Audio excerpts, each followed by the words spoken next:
بسم اللہ الرحمن الرحیم۔ السلام علیکم ورحمۃ اللہ وبرکاتہ۔ دوستو، آج کا جو یہ وظیفہ ہے، یہ عمل ہے، یہ رزق کی تنگی کے لیے ہے، اور اس طرح ہر قسم کے پریشانی، دکھ، درد، اس طرح غم، حزن، بے کسی، اور اس طرح قسم پرسی، جبن، بخل، دین کا غلبہ ہونا، یعنی قرض کا غلبہ ہونا، کسی لوگوں کا غلبہ ہونا کسی پر، ان تمام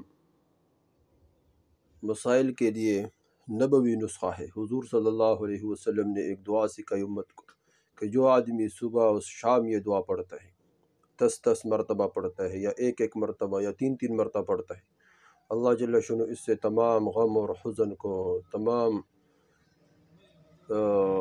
پریشانیوں کو، تمام قرض کو دور فرمائیں گے۔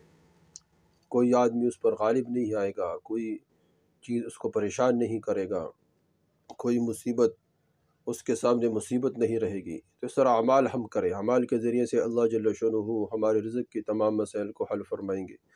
اسی طرح ہم رشتہ داروں کے ساتھ اچھا سلوک کریں۔ اللہ کے رسول نے فرمایا، جو یہ چاہتا ہو کہ میرے عمر میں اضافہ ہو، میرے رزق میں اضافہ ہو، وہ رشتہ داروں کے ساتھ اچھا سلوک کرے، صلہ رحمی کرے۔ جو رشتہ داروں کے ساتھ صلہ رحمی کرتا ہے، اللہ جل شانہ اللہ کے رسول نے فرمایا رزق میں اضافہ فرمائیں گے۔ اس طرح مال میں برکت، رزق میں برکت، عمر میں برکت ہوگی۔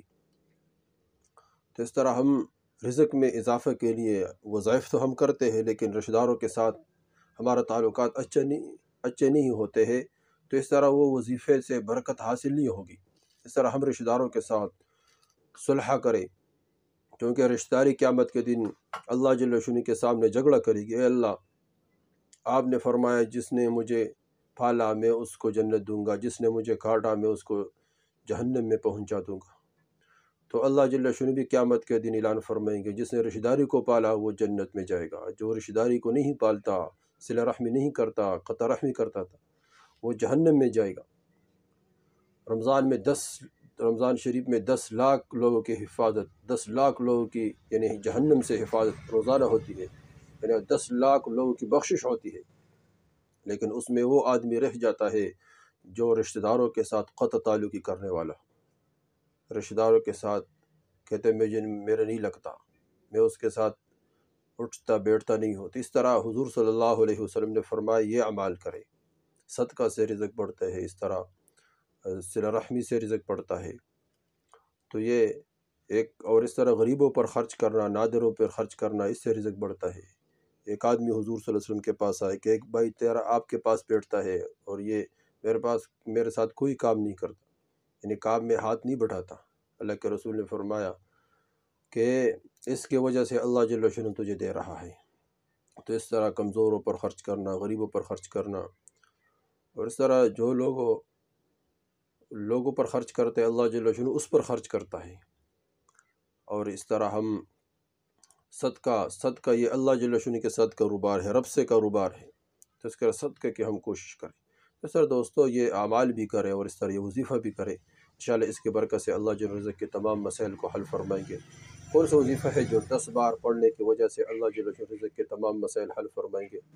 دوستو یہ وظیفہ ہے، اللہم انی اعوذ بک من الہم والحزن، واعوذ بک من العجز والکسل، واعوذ بک من الجبن والبخل، واعوذ بک من غلبۃ الدین وقہر الرجال۔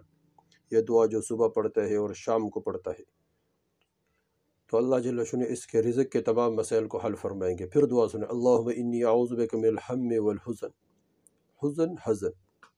تو یہ دعا پڑھے، اللہم انی اعوذ بک من الہم والحزن، واعوذ بک من العجز والکسل، واعوذ بک من الجبن والبخل، واعوذ بک من غلبۃ الدین وقہر الرجال۔ اس دعا کو دوستو صبح بھی شام بھی 10 مرتبہ پڑھے، اللہ جل شانہ تمام مسائل حل فرمائیں گے۔ اور یہ وظیفہ خود کرے، آگے شیئر کرے تاکہ سب کو فائدہ ہو جائے، سب اس سے فائدہ اٹھائے۔ والسلام۔